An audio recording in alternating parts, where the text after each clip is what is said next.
Hello everyone, welcome to channel bio Asmita by your ma'am Asmita ma'am. हम सबको पता ही है कि हमारे एजुकेशन सिस्टम में बहुत बड़ा चेंज हुआ है। आज हम उसी के बारे में डिस्कस करेंगे। पहला हमारा एजुकेशन सिस्टम था 10+2 का, लेकिन अभी वो एजुकेशन सिस्टम चेंज होके हुआ है 5+3+3+4 का। तो सबसे पहले कि ये चेंज क्यों इम्पोर्टेंट था, ये चेंज क्यों अच्छा है, इसका रीज़न है हमारा प्रीवियस एजुकेशन पैटर्न। यस, हमारा जो प्रीवियस एजुकेशन पैटर्न है वो एक्चुअली रट्टा बेस्ड है। मतलब जो बच्चा अच्छे से रट्टा मार सकता है उसके अच्छे परसेंटेज आएंगे, और जो बच्चा नहीं कर सकता है उसके परसेंटेज कम होंगे। और हम क्या करते हैं, परसेंटेज के हिसाब से ही बच्चे को जज करते हैं। इस सिस्टम से क्या प्रॉब्लम होता है, बच्चे को नॉलेज तो मिलता है, एजुकेशन तो मिलता है, बट एक्चुअल में रियल लाइफ में उस नॉलेज को अप्लाई कैसे करना है ये बच्चे को समझ ही नहीं आता है। इसीलिए हमारे इंडियन गवर्नमेंट ने एक बहुत अच्छा स्टेप लेके पूरा एजुकेशन सिस्टम पैटर्न चेंज किया है। हमारे इंडियन गवर्नमेंट का एक गोल है कि 2035 तक एटलीस्ट 50% बच्चे हायर एजुकेशन तक पहुंचे।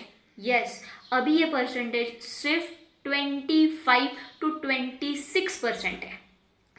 पहले क्राइटेरिया था कि 5 साल से 14 साल तक राइट ऑफ एजुकेशन, मतलब फ्री का एजुकेशन, बट अभी वो चेंज हुआ है। That is from 3rd year to 18 year. Isn't it good? इसका मतलब क्या है, देखो, अगर आप आपके बच्चे को 18 साल तक पकड़ के रख रहे हो, अच्छे से गाइड कर रहे हो, अच्छे से एजुकेशन दे रहे हो, एप्लीकेशन बेस्ड एजुकेशन दे रहे हो, तो जब वो बच्चा एक्चुअल हायर एजुकेशन तक पहुंचेगा तब वो अच्छे से सारे सब्जेक्ट को पढ़ सकता है, या तो फिर उस बच्चे को पता होगा कि मेरा खुद का प्लस पॉइंट क्या है, मुझे किस सब्जेक्ट में इंटरेस्ट है, ये बच्चे को पहले से पता होगा।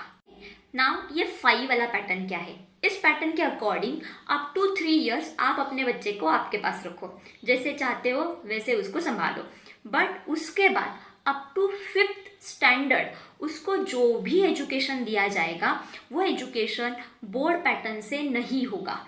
वहाँ पे उस बच्चे को पढ़ाई का बर्डन नहीं होगा, उल्टा वहाँ पे स्पोर्ट एक्टिविटीज़ पे ज़्यादा फोकस किया जाएगा। मतलब पॉसिबल है कि हमारे स्कूल में क्या होगा, डेली पीटी का पीरियड आ सकता है। यहाँ पे और एक लिबर्टी दी है कि अगर चाहे तो अप टू 5th स्टैंडर्ड आप रीजनल लैंग्वेज में एजुकेशन ले सकते हो। ठीक है, उसके बाद आता है 6th standard to 8th standard. Okay, इसको बोला है इंट्रोडक्टरी स्टडी।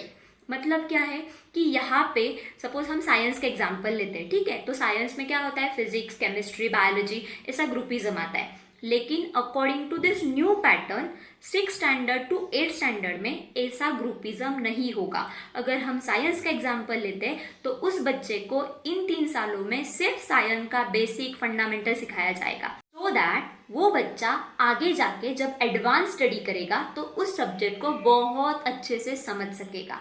उसके बाद आता है 9th standard to 12th standard वाला पैटर्न। यहाँ पे सीरियसली हमारे इंडियन गवर्नमेंट में बहुत अप्रिशिएबल एफर्ट्स की है। यस, पहले 11th स्टैंडर्ड में जैसे ही बच्चा आता था झटका लगता था, लेकिन अभी वो झटका 4 पार्ट में डिवाइड किया, that is 9th, 10th, 11th and 12th।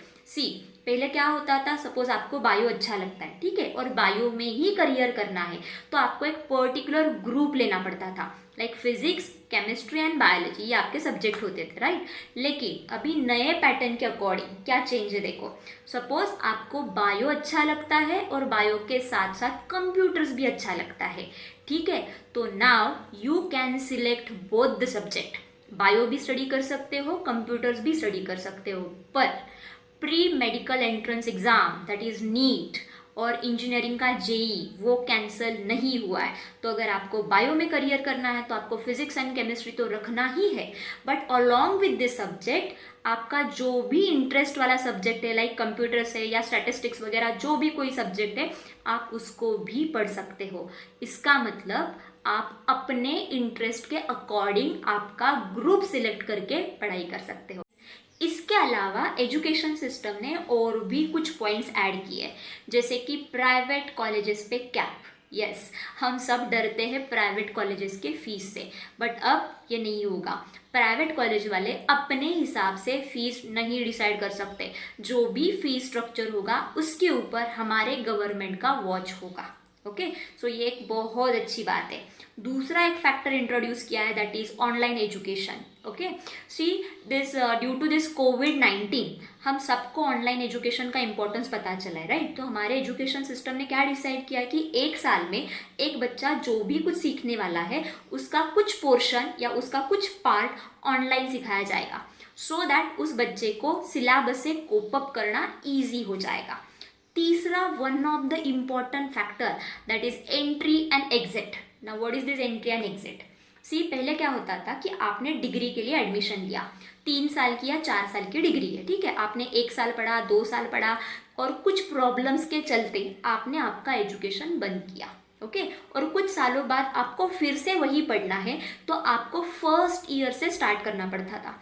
लेकिन आज ऐसा नहीं है। आज क्या होगा, देखो, आपने सपोज एक कोर्स के लिए एडमिशन लिया, आप फर्स्ट ईयर में है, आपके अकाउंट में मतलब आपका एक डिजिटल अकाउंट बनाया जाएगा और उसमें आपके क्रेडिट्स ऐड करेंगे, मतलब आपका जो भी परफॉर्मेंस होगा उस ईयर में उसके आपको क्रेडिट्स मिलेंगे। ठीक है, आपने फर्स्ट ईयर में पढ़ा, आपने सेकेंड ईयर में पढ़ा, आपके अकाउंट में क्रेडिट्स डिपॉजिट हो गए। ठीक है, और अभी कुछ प्रॉब्लम्स की वजह से आपने वो एजुकेशन छोड़ दिया। ठीक है, बट आफ्टर फ्यू ईयर्स आपको फिर से स्टडी स्टार्ट करना है, तो अभी you can start from second standard. Yes, आपने जहाँ पे छोड़ा था आप वहाँ से ही स्टार्ट कर सकते हो। मतलब क्या होगा, आपके ईयर्स वेस्ट नहीं जाएंगे और जो क्वालिटी एजुकेशन या क्वालिटी डिग्री होल्डर्स होंगे ना, वो ज़्यादा आएंगे। ओके, सो ये सारे चेंजेस है जो हमारे एजुकेशन सिस्टम में हुए हैं। बट बच्चों, एक बात ध्यान में रखो कि जो बच्चे अभी 12th स्टैंडर्ड में हैं उनके लिए ये नहीं है।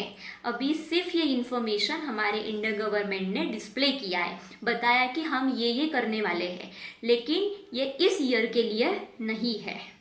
सो ये सारे चेंजेस मैंने आपको बताए। अगर फिर भी आपके माइंड में कुछ क्वेरी है, कुछ डाउट है, तो डेफिनेटली कमेंट बॉक्स में पूछ लेना। ठीक है, तो आज के लिए सिर्फ इतना ही, फिर मिलेंगे। Bye bye, thanks for watching.